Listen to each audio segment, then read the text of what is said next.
Assalamualaikum dan salam Malaysia Madani. Bersama saya Muhammad Azizi Rahim dalam Berita Pagi Sarawak edisi Ahad 19 Februari. Kementerian Perdagangan Dalam Negeri dan Kos Sara Hidup akan mengadakan sesi libat urus bersama sektor perbankan dalam masa terdekat bagi memperluaskan inisiatif Rahmah. Menyatakan demikian, Menterinya Datuk Seri Salahuddin Ayub berkata, menerusi libat urus itu, kelak mungkin ada pakej-pakej menarik daripada pihak bank dan insurans yang boleh ditawarkan kepada rakyat. Menyentuh tentang menu Rahmah di Sarawak, beliau terharu dengan sambutan luar biasa yang diterima bukan hanya dalam kalangan rakyat, malah penggiat industri yang terlibat dalam pelaksanaan menu tersebut. Ini kerana penggiat industri di negeri ini mampu menawarkan harga yang jauh lebih rendah daripada RM5 yang ditetapkan, iaitu RM3.90 dengan 6 jenis lauk. Ini menunjukkan bahawa rakyat semakin mendapat keuntungan dan nampaknya pemain-pemain industri telah mula mendapati bahawa ini adalah merupakan inisiatif yang juga membawa keuntungan kepada mereka. Perkara itu sememangnya menjadi pemangkin dan motivasi kepada kementerian untuk meneruskan inisiatif Rahmah. Menurut Datuk Seri Salahuddin lagi, situasi itu menunjukkan bahawa rakyat telah mendapat manfaat langsung di samping penggiat industri juga mendapati inisiatif itu membawa keuntungan kepada mereka. Pakej Rahmah ini adalah beberapa set barangan yang dijual yang berkonsepkan rahmah untuk rakyat, di mana ada dua kaedah. Pertama, dia boleh beli dan dia boleh bagi balik untuk diberikan kepada pihak lain. Banyak orang yang bersedia untuk menderma, katakan, dia beli pakej itu tetapi dia serahkan kepada orang lain. Yang kedua, dia boleh beli untuk diri sendiri. Sementara itu, bagi pakej Rahmah yang dilancarkan di Kuching semalam, Datuk Seri Salahuddin berkata ia merupakan salah satu daripada inovasi dalam inisiatif Rahmah yang diperkenalkan oleh penggiat industri. Sementara itu, Menteri Perdagangan Dalam Negeri dan Kos Sara Hidup, Datuk Seri Salahuddin menyifatkan perjumpaan bersama Premier Sarawak, Datuk Patiki Tan Sri Abang Johari Tun Openg adalah satu perjumpaan yang sangat bermakna. Ujar beliau, beberapa persetujuan dalam banyak perkara berjaya dicapai dan ia memerlukan komitmen daripada kedua-dua pihak untuk dilaksanakan. Datuk Seri Salahuddin memberitahu perjumpaan itu antara lain merapatkan hubungan antara kerajaan negeri dengan kerajaan persekutuan menerusi kementeriannya. Beliau berkata kementerian akan membincangkan isu penyampaian minyak, keperluan asas dan gas petroleum cecair ke kawasan pedalaman. Pihak kementerian akan berusaha untuk memperbaiki jurang yang ada agar penduduk luar bandar dapat menikmati harga barangan yang lebih murah, terutamanya keperluan asas. Beliau berkata demikian dalam sidang media inisiatif Rahmah Negeri Sarawak di Kuching. Terdahulu, beliau melakukan kunjungan hormat sulung ke atas Premier di kediaman rasmi Datuk Patinggi Tan Sri Abang Johari. Kunjungan yang berlangsung lebih daripada 1 jam tersebut adalah bersempena lawatan kerja 1 hari Datuk Seri Salahuddin ke bandaraya ini. Sebanyak 90% peserta program keusahawanan wanita Bangkit 8KPWKM telah meningkatkan pendapatan daripada RM500 hingga RM1,000 sebulan. Menteri Pembangunan Wanita, Keluarga dan Masyarakat Datuk Seri Nancy Shukri berkata, jumlah itu berdasarkan pemantauan yang dijalankan selepas 6 bulan melibatkan 14,770 peserta.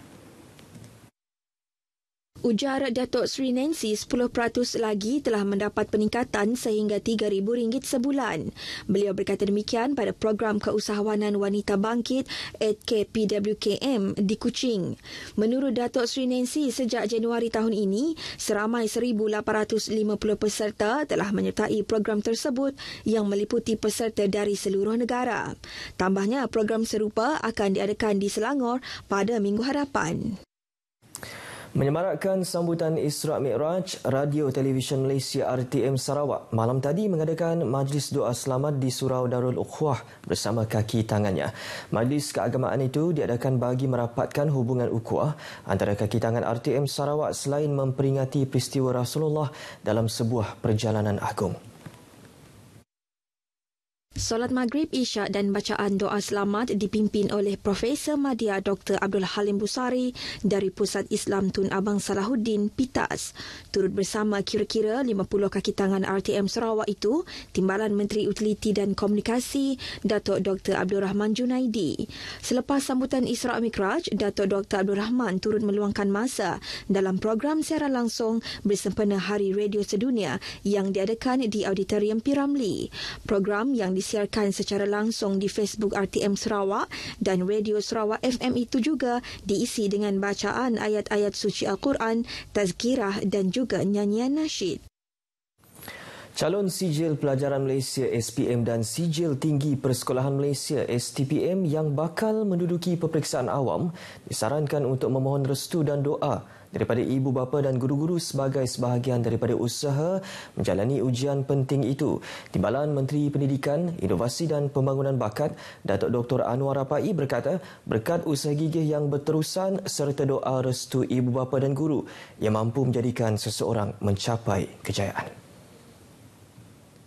Sebab itu anak-anak sekalian, sebelum menduduki peperiksaan minggu depan, mintalah keizinan daripada guru dan juga daripada ibu bapa berdoa agar dipermudahkan segala urusan dalam peperiksaan tersebut. Kita tidak dapat lari daripada matlamat dan tujuan dan tanggungjawab seorang ibu bapa dan guru kepada para pelajar. Datuk Dr. Anwar berucap merasmikan program solat hajat perdana pelajar Islam SPM dan STPM 2022-2023 peringkat bahagian Bintulu di Masjid Asyakirin Bintulu. Hampir 400 pelajar calon SPM dan STPM, ibu bapa dan guru-guru hadir ke program tersebut yang dianjurkan bersama Jawatan Kuasa Kebajikan Islam, Pejabat Pendidikan Daerah Bintulu, Persatuan Anak Vai Bintulu, Lembaga Amanah Kebajikan Islam Bintulu, Hikmah Cawangan Bintulu dan Bank Rakyat. Sementara itu, menurut Datuk Dr. Anwar, Kerajaan Sarawak terus berusaha mengangkat pendidikan anak-anak negeri melalui penubuhan Kementerian Pendidikan Negeri ini sendiri pada tahun 2017. Sehingga kini, katanya, 3 buah universiti swasta yang beroperasi di Sarawak merupakan aset penting yang dimiliki kerajaan. Justru itu, mereka sewajarnya merebut peluang tersebut dan tidak menjadikan perjalanan pendidikan mereka terhenti setakat tingkatan 5 atau 6 sahaja. Jumlah kenderaan yang semakin bertambah di Sarawak memaksa proses pemeriksaan yang lebih pantas dan kondusif. Melihat keperluan itu, Pusat Pemeriksaan Kenderaan Berkomputer, Puspakom, mengembangkan keupayaannya ke tahap yang lebih optimum.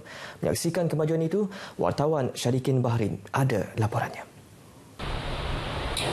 Beratur panjang sehingga 8 jam semata-mata bagi proses pertukaran hak milik kenderaan, satu suasana yang menyeksakan.